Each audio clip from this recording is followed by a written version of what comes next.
Hi, I'm Russell Graves, and in today's Wildlife Photo Show episode, I'm going to do my best to explain ISO.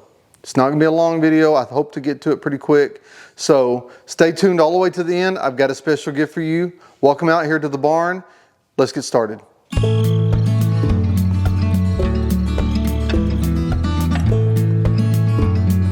If you've been shooting pictures long enough, you know there was a time when the term ISO was used pretty sparingly. Instead of ISO, the people in the film business used to use ASA. I think ASA meant American Standards Association, which was just a measurement they would put on how sensitive that film was to light.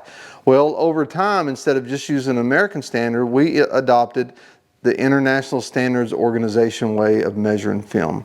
And so that's where we get the term ISO. ISO is used in a bunch of different industries. It's not just specific to the camera industry, but that's how we measure a digital sensor or film sensitivity to light is by giving it an ISO rating. So when we're talking about ISO ratings, the good news is whether you shoot Canon, Nikon, Sony, Olympus, whatever, just like shutter speed is a universal mathematical expression, ISO is the same thing. So ISO in Canon, ISO 100 in Canon should mean the same thing as ISO 100 in Sony, should mean the same thing as ISO 100 in Nikon, and so on. It's an international standard that we use to measure the sensors or film's sensitivity to light. So it works like this: the lower the number, the lower the sensitivity. So in other words, ISO 100 makes your sensor less sensitive to light than, say, a high ISO like 10,000 or 25,600, I think is what my camera will go to. So if you're just getting started with photography, you may think to yourself, why don't I just use a really high ISO and then just be done with it? Well, the problem is like everything in photography, there's a trade-off. So the higher the ISO you use, the more digital noise is introduced into the image. So you can take high ISO pictures at 3200 or 5000 ISO, but you're going to start seeing these artifacts, these strange colored pixels. Back in the day with film, it was called grain. Well, now it's digital grain, is called noise, but you start seeing where the image isn't as clean looking as what it should be.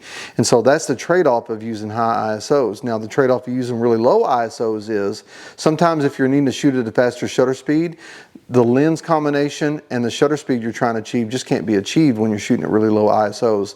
So everything's a trade-off. Well, the good news is we can fix some of the noise issues in post-processing, but we can also use good proper camera handling techniques to be able to shoot at lower ISOs and get as clean an image as possible as we can. So in general, I try to always start shooting at the lowest ISO that I can because I'd rather try to get everything right in the camera and have less things to do when I get back home in post-processing. So I usually try to start with the lowest ISO I can.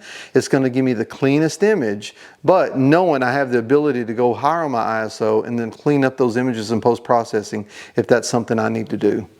If you like what you watched and heard today, be sure to like and subscribe our videos. It really does help us out a lot. And if you want your set of free nature photography cheat sheets, head on over to hackberryfarm.com, put in your email address, and those cheat sheets will be delivered directly to your inbox.